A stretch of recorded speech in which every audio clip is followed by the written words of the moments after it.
Assalamualaikum warahmatullahi wabarakatuh. Salam sejahtera untuk kita semua. Aduh guys, sorry banget guys. Ini tadi sebenarnya mau saya bikin secara live akan, tetapi kayaknya bermasalah lagi deh live. Aku nggak ngerti kenapa tiba-tiba bisa live, tiba-tiba enggak, tiba-tiba bisa live, tiba-tiba enggak gitu. Aku pengen tahu, nanti aku coba ngajuin banding dulu ke pihak YouTube ya, karena aku nggak ngerti kenapa tiba-tiba tertahan live-nya. Sudah dibikin trailernya, tapi setelah pas mau tayang nggak bisa. Aku juga nggak terlalu paham. Jadi mohon dimaklumi teman-teman yang mungkin sudah tahu ada live di YouTube, tapi ternyata pas dibuka nggak bisa ya. Mohon dimaklumi ya saudara-saudaraku, karena posisinya adalah ya saya sepertinya sedang dilarang live. Aku nggak ngerti karena jujur pada video Gunung Merapi atau kilatan cahaya di Gunung Merapi itu kan memang saya melontarkan sedikit kata-kata soal pemerintahan ya, soal pemerintahan yang sedikit banyak menyinggung soal politik dan lain sebagainya, sehingga banyak komentar-komentar yang melarikan komentar mereka itu mengarah ke sara, kemudian ke politik dan lain sebagainya, sehingga mungkin saja ini jadi pemicu kenapa saya jadi kena apa istilahnya, kalau bahasa kita tuh suspend ya, kena suspend lagi, di mana saya nggak bisa ngecek, saya nggak bisa ngelihat lagi apa yang dengan komentaris, otomatis sudah terhapus. Kemudian beberapa komentar tadi yang menyebabkan dimana saya ketika saya live ternyata ada komentar yang nggak enak, otomatis saya juga kena blok, ada kena suspend. Jadi mungkin bisa 3 hari, ada 7 hari sampai 40 hari gitu. Jadi saya nggak bisa live lagi. Mungkin nanti saya cek dulu deh kenapa saya tiba-tiba nggak bisa live. Kemarin masih bisa live sama Malusi kan, tiba-tiba nggak bisa live lagi. Makanya nanti saya coba cek dulu, saya coba cari tahu dulu kenapa bisa seperti itu. Karena biasanya berhubungan dengan konten yang kita sajikan, berhubungan dengan respon orang yang ada yang melaporkan, kemudian ada yang like, dislike, semua itu berpengaruh ke channel kita. Jadi nanti saya cari tahu dulu ya. Mohon maaf ya teman-teman kalau sudah ada trailer atau sudah ada thumbnail tapi ketika dipencet nggak bisa ditonton ya. Videonya akan segera langsung Mas Tulus tayangkan meskipun tanpa bumper in bumper out. Jadi bumper in bumper outnya itu sempat hilang dan aku lagi ngerayu cah ganteng. Aku lagi ngerayu Mas Imam, le bikinin bumper in lagi apa le? Kang Tulus kan nggak bisa ngedit le ya. Saya Kang ngurung di komputere ya wes tak tahan dulu. Tapi beneran aku sempat bilang yang hilang semua data-data bumper in bumper out, tapi kata dia anu ngapusi ben aku gawe ge ora tenan. Jadi Mas Imam itu berprasangka kalau aku pura-pura keriset supaya beliau bikinin aku bumper in, tapi serius memang betul-betul teriset. Tapi benar tadi kemarin sore dikirim semua tuh bumper in sama dia. Jadi memang dasar saya itu apa ya teman-teman ya, gapteknya kebangetan. Jadi kayak langsung yang Mas Imam kirim tuh kayak alhamdulillah sudah ada videonya lagi. Cuman kayaknya video ini aku nggak edit lagi, langsung aku tayangin gitu aja. Bukannya nggak menghargai Mas Imam yang sedang mengcrop, tapi sepertinya videonya sudah terlalu sore ketika harus tayang. Terus sebenarnya maunya live tapi nggak bisa live ya. Dan Mbak Nabila juga nawarin, Mas Tulus le arep diedit ke atau jenengan mau ngedit hubungi saya. Alhamdulillah duwe adik loro ki sing sitok ganteng, sing sitok wayu wis dora. Jangan gemati nih Ratam karo kakangnya. Giliran ada yang nggak bisa, mereka mau bantuin. Karena jujur saya satu-satunya YouTuber yang mungkin nggak bisa ngedit video. Jadi saya ngomong apa adanya teman-teman ya. Mungkin jenengan bisa tonton video saya yang lama. Itu dulu pakai aplikasi yang namanya Filmorago, dan sampai sekarang saya nggak bisa lagi karena Filmoragonya nggak bisa dipakai. Terus saya ngeditnya sekarang hanya pakai aplikasi biasa yang untuk menyambungkan video tok. Selebihnya saya nggak ngerti cara ngeditnya gimana. Jadi memang butuh editor, tetapi kalau bayar editor kita nggak mampu. belum mampu kalau sekarang. Jadi Mas Imam takon nggak pakai bumper in sih. Wis kita tunggu hasil karyanya Mas Imam ya teman-teman ya. Selamat pagi, siang, sore dan juga malam. Aduh, ngoceh doang nih Mas Tulus sampai lupa sapa-sapa subscriber. Ini mau disapa. Ketemu sama Mas Tulus lagi di kesempatan sore hari ini, edisi ke-9 Juni 2021, dan hari ini tepat di hari apa sih jenenge? Nek Wednesday iki ya apa? Selasa, Rebo, Selasa ya. Dina Selasa wingi Minggu Senin Selasa. Iya bener. Masya Allah, sampai lali dino aku rek rata metu. Kemarin keluar, ini hari Rabu ya, hari Kamis. Kemarin keluar karena ada yang ulang tahun, ceritanya kita ditraktir makan-makan di luar ya. Lalu sih lagi ulang tahun, ditunggu kadonya katanya. Titip salam buat semua yang di sini ya. Selamat pagi, siang, sore, dan juga malam para subscriber semuanya. Salam sehat, salam rindu. Terima kasih banyak untuk respon baiknya. Saya tuh diam-diam suka nyimak-nyimak komentar-komentar dari kalian. Cuman aku nggak mau komentar, aku diem aja wis. Ada yang begini, ada yang begitu. Sampai ya ujung-ujungnya gara-gara komentar-komentar jenengan yang maaf yang sedikit agak terlalu kasar, saya kena ban lagi, nggak bisa live, nggak apa-apa. Karena semua orang itu punya punya keluasan hati. Semua orang punya hak untuk menyampaikan sesuatu apa yang ingin disampaikan, apa yang ingin dilihat. Jadi demokratis kok. Saya itu orangnya demokratis. Jadi terserah jenengan mau berkomentar soal apa. Cuma kalau bisa ya sopan, intinya di situ, saling mengenakkan. Kalau toh nggak suka, nggak usah ditonton. Kalau nggak suka jangan diucapkan, tetapi ucapkan boleh tapi jangan terlalu kasar. Intinya di situ ya. Jujur beresiko buat channel saya karena jujur saya nggak bisa live lagi kan.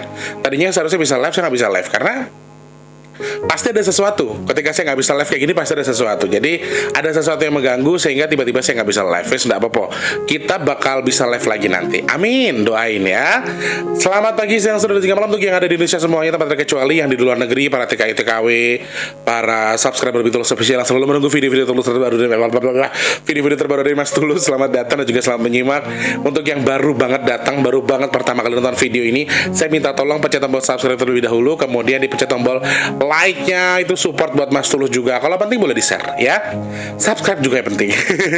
Untuk teman-teman yang mau punya kritik dan saran, boleh langsung di kolom deskripsi, ataupun aku mau ngomong apa sih, kalian bisa DM juga di Instagramku di @miktulus_bp2 ya. Untuk yang mau pesan minyak bidara, gimana caranya Mas Tulus? Klik kolom deskripsi ya.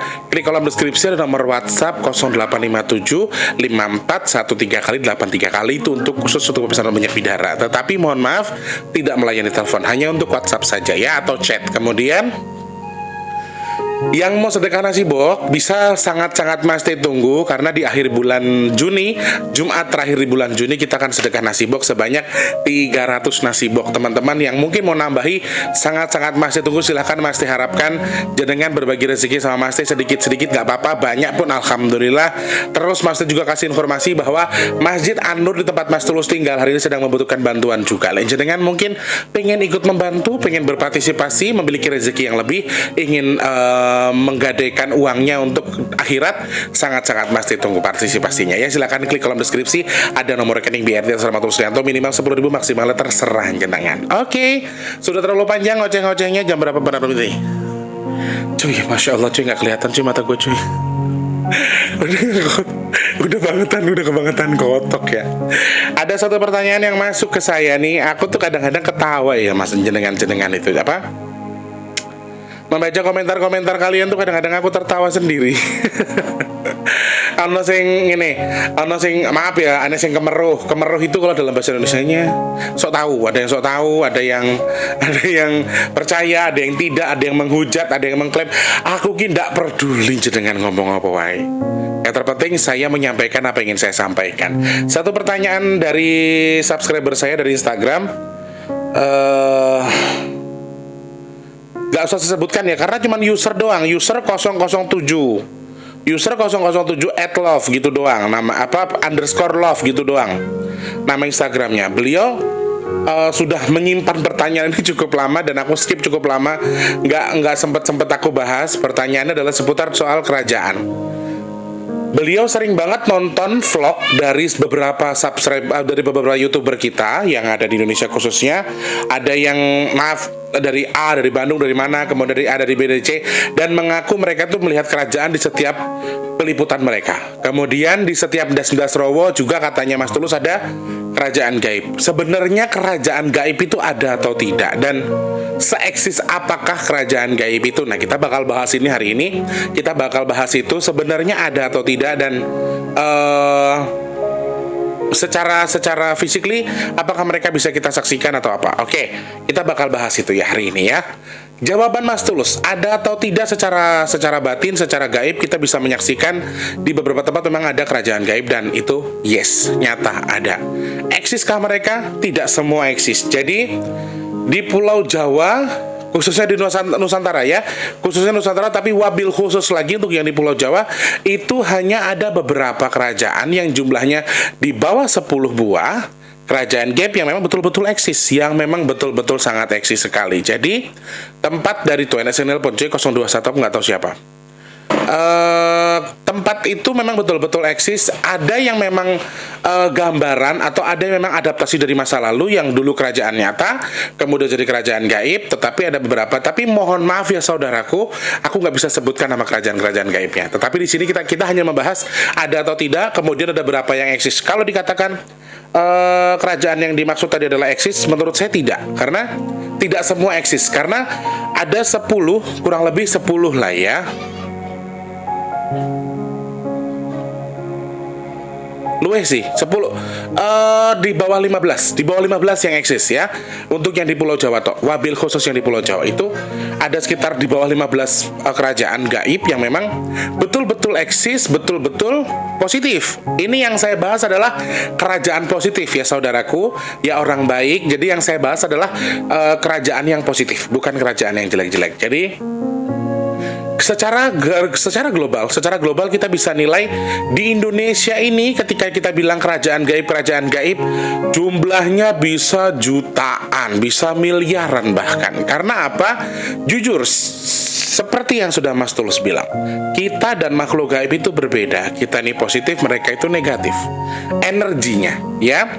Jadi sudah sepatutnya ketika mereka yang jelek itu juga ingin terlihat seperti orang-orang yang hebat, orang-orang yang luar biasa. Ada 2 tipe kerajaan di alam gaib itu. Yang pertama, kerajaan yang memang sudah ada di masa lalu, kemudian maaf mereka itu moksa atau berpindah, diizinkan sama Allah untuk berpindah alam menjadi kerajaan gaib. Yang pertama memang betul-betul kerajaan gaib yang didirikan sama seseorang yang memang dari alam gaib juga gitu loh. Nah, ini kerajaan yang sebetulnya kerajaan ada 15 lebih di antara di Pulau Jawa, khususnya Pulau Jawa. Itu belum Indonesia ya. Cuma kenapa Pulau Jawa ini banyak kerajaan abal-abal? Begini teman-teman. Contohnya itu ketika kita di Das-Dasan Rowo atau di sebuah gampangnya banget kalau mau nyari kerajaan gaib itu paling gampang golek ono wit pring, pohon bambu yang di deket-deket rawa itu tuh paling gampang dicari. Itu pasti mereka akan mengaku kalau mereka tuh punya kerajaan. Secara nyata mereka ciptakan kerajaan itu yang bisa dilihat oleh orang-orang yang bisa menyaksikan itu terlihat seperti kerajaan, kemudian bangunannya seperti ini, seperti itu. Kalau menurut saya pribadi, kerajaan yang sebetulnya kerajaan itu memang kerajaan yang memang di antara 15 tadi. Kerajaan yang betul-betul istilah negara itu negara yang terverifikasi gitu loh teman-teman. Negara yang diakui sama dunia istilahnya ya. Jadi kerajaan gaib yang memang diakui sama alam gaib itu memang ada beberapa, tetapi tidak sebanyak yang kita lihat, tidak sebanyak yang kita pikirkan. Karena Mas Tulus pernah bilang, setiap Dasan Rowo ada kampung, ada padepokan, ada kerajaan. Tetapi mereka tetap akan menggambarkan itu sebagai kerajaan. Mereka tuh mau sok-sokan apa? Pengen ngerti? Mereka tuh sok-sokan pengen jadi pemimpin. Jadi nggak usah di hutan, nggak usah di pohon bambu. Sekarang di rumah kosong, rumah angker yang sudah lama tidak ditempati, itu bisa jadi ada kerajaan yang diciptakan sama seseorang yang sok-sok berkuasa di situ. Ya, di tempat kerjanya Mas Narno yang yang pocong hitam itu, pocong hangus itu ada sosok genderuwo yang mereka tuh membangun kerajaan di atas di lantai 3. Dan kita bisa saksikan bahwa itu hanyalah kerajaan fiktif yang memang mereka sengaja buat, yang seakan-akan tuh mereka terlihat sebagai aku pimpinan, padahal mah ketika dicari struktur pemerintahannya nggak ada. Jadi kenapa Mas Tulus bilang mereka kerajaan abal-abal? Karena cuma gini doang sih, kayak ibaratnya tuh kita tuh punya rumah, aku bos, aku dan anak buah, cuman kayak gitu doang. Jadi kalau buat Mas Tulus itu bukan kerajaan, cuma mereka memperkenalkan diri, mereka mempercayakan kita, mereka menunjukkan ke kita seakan-akan mereka tuh memiliki kerajaan. Ini tempat rumah ini dulu kerajaanku, anak buahku semua di sini, genderuwo sing gede-gede kayak biasa nih, yang belagu kayak gitu biasanya genderuwo yang besar-besar itu. Jadi mereka itu selalu ingin diakui sebagai sosok yang hebat, diakui sebagai sosok yang luar biasa mengerti, yang luar biasa berkuasa, istilahnya begitu. Jadi mereka itu membentuk kerajaan, termasuk di sungai lah, di pohon bambu lah, segala macam lah. Sebetulnya itu bukan kerajaan, tapi Tetapi jin-jin positif, jin-jin yang beragama, saya tidak menyebutkan jin muslim ya, tapi jin yang beragama. Saya jelaskan, di alam gaib tidak semua jin beragama Islam. Tidak semua, tapi mereka beragama. Ya, kepercayaan masing-masing, beragama masing-masing. Jadi saya tidak mengklaim di alam gaib cuma ada agama Islam. Tidak, saya tidak mengklaim itu. Tapi di alam gaib itu ada berbagai macam jenis agama. Jadi justru makhluk-makhluk yang beragama ini, jin-jin yang beragama ini, mereka tuh cuma sekedar membangun kampung yang memang kampung tempat mereka tinggal, untuk beranak pinak, berkeluarga secara ya gaib kayak gitu. Kemudian mereka tuh yang menciptakan itu sebagai tempat tinggal mereka, dan mereka tuh tidak mau disebut sebagai kerajaan. Justru yang memiliki kerajaan abal-abal ini adalah makhluk-makhluk yang negatif, makhluk-makhluk yang dalam hal ini tidak dikategorikan memiliki agama, atau jin-jin yang tidak memiliki agama. Jadi, guys, sebentar guys, ini ku ngedrop, harus sambil dites. Waduh, low power. Aku coba dulu ya, aku selesaikan dulu ya. Tulisannya suaranya sudah low power. Sebentar lagi mati. Jadi beberapa hal yang perlu kita pahami adalah justru yang sok pamer punya kerajaan, sok pamer punya kehebatan dalam memiliki anak buah banyak, saya rajanya dan sebagainya, raja jin, raja lain sebagainya, itu sebetulnya belum tentu kerajaan yang sebetulnya. Karena mereka ketika kita cari silsilah kerajaan dari mana, kemudian tuh pemerintahan ini siapa patih, siapa raja, siapa ini, kita nggak tahu. Paling mentok raja sama anak buahnya banyak, cuman gitu tok. Raja jin memang kita tahu anak buahnya berapa, kita nggak pernah tahu patihnya siapa, wali kotane sopo, bupatine sopo, istilahnya seperti itu. Kita nggak bisa tahu itu. Mereka tidak bisa ditebak. Mereka nggak bisa mau tahu, dan mereka tuh hanya menunjukkan gitu loh. Jadi kalau ditanya ada atau tidak, eksis atau tidak, ada sih ada. Eksis, tidak semua eksis. Karena sebagian besar yang kadang-kadang nih di perkampungan, seperti yang sudah Mas Tulus bilang, ada positif ada negatif. Jadi seperti di sebuah lapangan besar yang tidak ditempati atau yang bisa digunakan buat lapangan, itu paling mentok paling banyak pasar gaib. Kemudian tikungan-tikungan tajam, ya, tikungan-tikungan tajam, dan mereka tuh sudah menjadikan itu sebagai wadah untuk mencari tumbal, memang buat nyari manusia, buat dijadikan tumbal sama mereka gitu loh. Jadi ya itu terus-terusan akan jadi seperti itu. Kemudian di endas-endasan rowo atau di pohon-pohon bambu atau tempat-tempat yang dianggap angker, kuburan sekalipun, ada kuburan yang dijadikan sebagai pasar bagi mereka. Terus gunung, di bawah gunung, kemudian di atas gunung atau di dua gunung, di puncak gunung. Jadi ada beberapa puncak-puncak yang digunakan sebagai pasar gaib sebagai mereka. Jadi tidak selalu itu kerajaan, tetapi bisa jadi mereka tuh membentuk itu secara gampang, jadi kerajaan, mengaku-ngaku sebagai aku raja jin di sini, ki anak buahku kabeh, aku rajanya. Di sini tuh jadi ada kerajaan jin. Anak tadi kencing di sini untuk padahal kan cuman hoak. Sebetulnya seperti itu. Ada beberapa kerajaan, ada dua jenis kerajaan. Yang pertama adalah mereka memang kerajaan yang pertama, kerajaan yang memang betul-betul diizinkan sama Allah untuk moksa atau menjadi kerajaan yang gaib, diizinkan berpindah ke alam menjadi kerajaan gaib. Apakah itu betul-betul ada, Mas Tulus? Buat saya pribadi, ini saya, terserah mau percaya atau tidak. Buat saya ada. Kerajaan yang dari nyata berubah jadi kerajaan gaib. Banyak. Dan kerajaan raja-raja yang tiba-tiba menghilang itu semua atas izin Allah. Sekali lagi, atas izin Allah, atas ketulusan mereka. Jadi moksa itu bukan soal agama. Moksa itu adalah sebuah keikhlasan hati. Moksa ini adalah sebuah kepatuhan terhadap Tuhan. Ketika Tuhan sudah mengizinkan moksa akan berpindah alam, ya Allah mengizinkan, ya akan diizinkan begitu saja. Karena Dia yang punya alam. Karena Tuhan yang memiliki hak atas itu. Jadi kita tidak perlu cari tahu lah gimana caranya mereka bisa moksa, bagaimana posisinya, raja-raja ini bagaimana. Jadi seperti yang sudah kita bahas di masa lalu atau di video yang lama, raja-raja ini sedang menyiapkan diri untuk membantu kita di akhir hayat nanti, di akhir kiamat nanti. Jadi ini salah satu, makanya Mas Tulus bilang, ayo ketika kita berdoa, kita kirimkan leluhur kita. Jadi ada beberapa leluhur yang memang diizinkan sama Allah untuk kembali korinnya menjadi wujud sosok yang diizinkan sama Allah menjadi leluhur kita di Indonesia. Ada yang memang di masa lalu adalah raja-raja moksa yang memang berkompeten nanti ketika di akhir zaman. Jadi mereka tuh dimanfaatkan, akan dijadikan manfaat sama Allah. Seperti yang kita tahu, Allah menciptakan segala sesuatunya itu atas izinnya, kemudian atas ada manfaatnya. Jadi Allah menciptakan semua ada manfaatnya. Jadi ada kerajaan yang memang dari nyata digaibkan, ada juga yang diizinkan sama Allah tapi nggak banyak. Tetapi ada juga kerajaan yang tadinya nyata, kemudian secara harfiahnya karena rajanya berpindah ke alam gaib, banyak kegiatan di masa lalu tadi juga berpindah ke alam gaib juga. Kemudian kerajaan tadi tetap eksis tapi dibentuk secara gaib. Gitu ada juga. Tetapi sekali lagi susah dipercayai karena ada lagi kerajaan Majapahit di Jawa itu, kalau jenengan cari secara gaib itu jumlahnya puluhan, ratusan kerajaan Majapahit gaib. Jadi akan banyak tipuan-tipuan yang diciptakan bangsa jin, tetapi hanya satu yang asli, hanya satu yang betul-betul asli, yaitu yang pernah dulu ada di masa lalu. Kemudian Allah mengizinkan lagi ada satu kerajaan yang memang terbentuk secara gaib, yang memang ada. Jadi maaf, contohnya mungkin kayak Keraton Solo, Keraton Jogja, mungkin di alam gaibnya tuh ada juga yang terbentuk seperti itu. Jadi saya tidak membahas satu kerajaan pun yang memang ada atau tidak, tetapi secara gaib kita bisa melihat. Mungkin di gua, ya tahu, gua yang katanya tempat pesugihan, kita bisa melihat ini apa? Ini kerajaan Nyi Blorong, ratunya Nyi Blorong misalnya.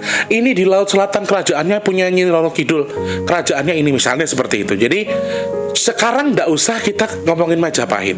Ketika kita ke pantai selatan, ya kita ke pantai selatan, mau ketemu sama Bunda Ratu Laut Kidul, terus jenengan meyakini yang jenengan lihat itu kerajaan Ratu Kidul, belum tentu itu kerajaannya.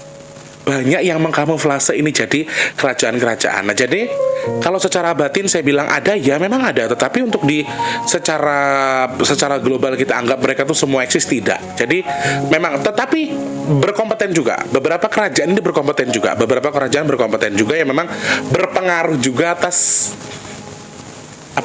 pemerintahan di Indonesia juga. Jadi kalau kita bahas secara jauh, kita akan larinya ke politik lagi. Makanya saya tidak mau bahas itu. Intinya dikatakan ada. Kemudian kerajaan yang pertama tadi yang sudah saya bahas adalah kerajaan yang memang dari awalnya memang ada, kemudian diciptakan sama Allah, diizinkan sama Tuhan untuk menjadi kerajaan gaib.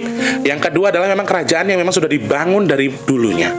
Contoh kecilnya kerajaan Bunda Ratu Laut Kidul itu jauh sebelum ada kerajaan, mereka tuh berdampingan. Percaya atau tidak, kerajaan nyata dengan kerajaan gaib tuh mereka tuh berdampingan. Mereka sama-sama memiliki ada. Dan satu lagi, kerajaan yang sebetulnya kerajaan adalah kerajaan yang memang ditujukan untuk kemakmuran rakyat, bukan untuk kezoliman. Jadi kalau misalnya saya bilang sekarang ada negara, ada kerajaan yang sama dengan di alam gaib, terus di alam gaib itu ternyata untuk kenegatifan, buat saya bukan kerajaan.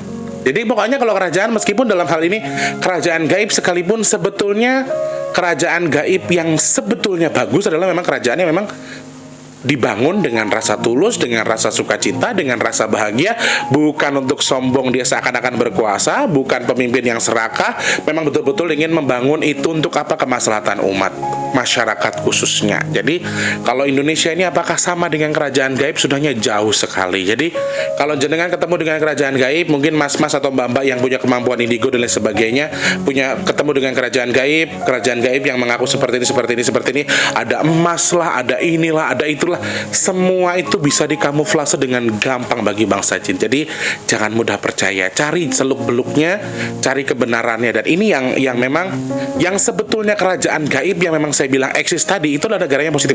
Intinya negara kerajaan gaib ini yang sebetulnya kerajaan adalah kerajaan yang positif ya teman-teman. Sudah diartikan mereka memiliki agama, sudah dipastikan mereka memiliki Tuhan. Bukan berarti kerajaan gaib yang memang hanya dibentuk oleh jin, oleh genderuwo, dianggap seakan-akan mereka itu kerajaan dan mereka itu raja dan lain sebagainya. Ketika jenengan tahu untuk melakukan hal-hal negatif, ya memang itu bukan kerajaan.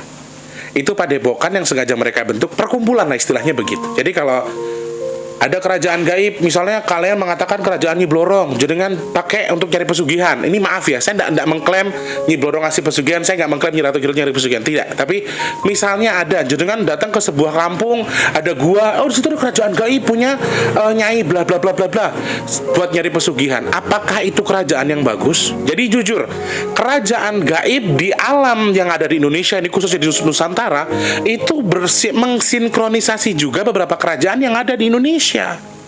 Mereka semua bersaudara, mereka semua saling bersinergi, dan ini berpengaruh juga sama pemerintahan di Indonesia, teman-teman. Dan aku agak sedikit sedih ada pertanyaan yang masuk, Mas Tulus, soal memindahkan seenaknya ini. Apakah soal memindahkan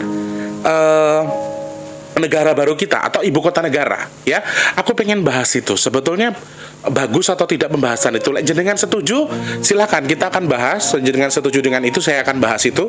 Saya akan ini. Jadi Sekali lagi teman-temanku, perkara cocok atau tidak pemerintah ini kita nggak pernah bisa mengukur, kita nggak pernah bisa tahu. Sekali lagi pemerintah yang mereka memang tahu dan mereka mengerti kenapa dipindahkan ke sini ibu kotanya. Apakah yang saya maksud soal memindahkan seenaknya itu memindahkan ibu kota? Kalau memang jenengan setuju, silahkan klik di kolom komentar, saya akan bahas itu soal ibu kota kita yang baru. Apakah sebetulnya raja-raja kita di masa lalu, apakah leluhur kita setuju dengan pembangunan negara itu atau dengan pembangunan ibu kota negara kita yang baru? Sebetulnya setuju atau tidak? Kalau jenengan mau, silakan klik di kolom komentar, saya akan bahas itu ya di lain waktu, tapi bukan di video yang ini. Jadi sebenarnya kerajaan-kerajaan tadi sekali lagi Allah sengaja ciptakan untuk apa? Untuk bersinergi satu sama lain dengan kerajaan yang nyata, teman-teman. Jadi mereka di masa lalu juga sudah ada. Jauh sebelum masa lalu punya kerajaan, mereka sudah terbentuk. Jadi bersinergi satu sama lain, mereka bersaudara. Makanya banyak makhluk A sebenarnya di lautan yang sama, tetapi ketika di Malaysia disebut sebagai ini. Kemudian di Jawa disebut A, di NTB disebut B, ya kan? Kemudian di Bali disebut A. Jadi Nusantara ini lebar, Nusantara ini sangat luas. Jadi mereka itu sangat-sangat luas jangkauannya. Dan kerajaan-kerajaan ini bukan hanya sebuah kerajaan yang semudah atau segampang kita pikirkan mereka itu ada. Sekali lagi, kerajaan yang sebetulnya kerajaan itu yang diizinkan sama Allah benar-benar kerajaan yang positif arahnya. Ketika ada kerajaan menawarkan pesugihan, kerajaan menawarkan ilmu kebal dan lain sebagainya, kerajaan yang menawarkan harta karun, wes gak usah aneh-aneh ya. Terus ada lagi soal pertanyaan ke Mas Tulus yang mengatakan harta karun di masa lalu itu sebenarnya ada atau tidak, Mas Tulus? Nah itu juga hati-hati teman-temanku ya. Itu semua bisa jadi kamuflase bangsa jin. Jadi hati-hati dan hati-hati. Kita boleh susah, kita boleh tidak punya duit, tapi kalau mikir ya pakai nalar yang betul, supaya tidak terbawa yang aneh-aneh ya. Kalau setuju ada dua topik yang bakal kita bahas ya teman-teman. Yang pertama soal pemindahan ibu kota yang baru. Kemudian yang kedua adalah soal harta karun di masa lalu itu sebetulnya ada atau tidak. Kalau setuju silakan klik di kolom komentar. Kalau setuju saya bakal bahas di lain waktu ya. Selamat pagi, siang, sore, dan juga malam. Kira-kira cukup itu saja pertanyaan jenengan soal kerajaan gaib. Raja-rajanya selalu positif. Kalau ada raja yang mengaku positif, rajanya emas, tai bleret, aku tuh sudah ngerti, aku sudah paham betul. Jadi pasti ada celah di mana kita bisa tahu kalau kerajaan itu betul atau tidak.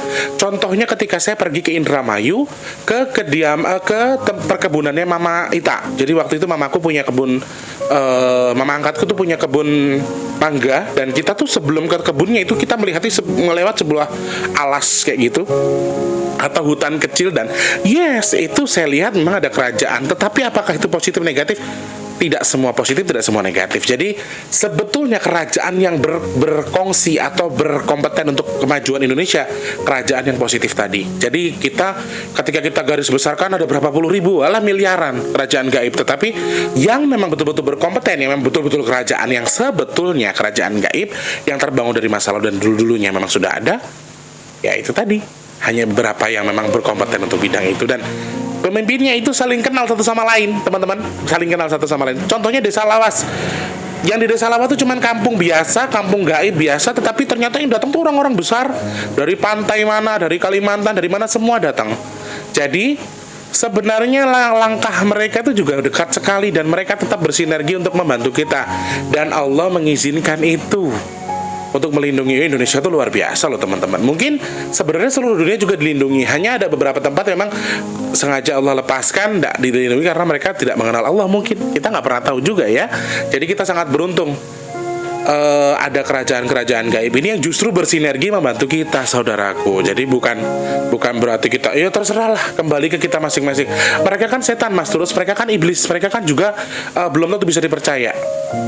Saya rasa Allah ciptakan hal negatif sesuai berdampingan dengan yang positif. Jadi tergantung kita mengarahkannya kemana, pemikiran kita di mana ya. Semoga bisa dipahami, semoga bisa menambah wawasan buat hari ini. Terima kasih banyak saudaraku yang sudah menyimak video ini.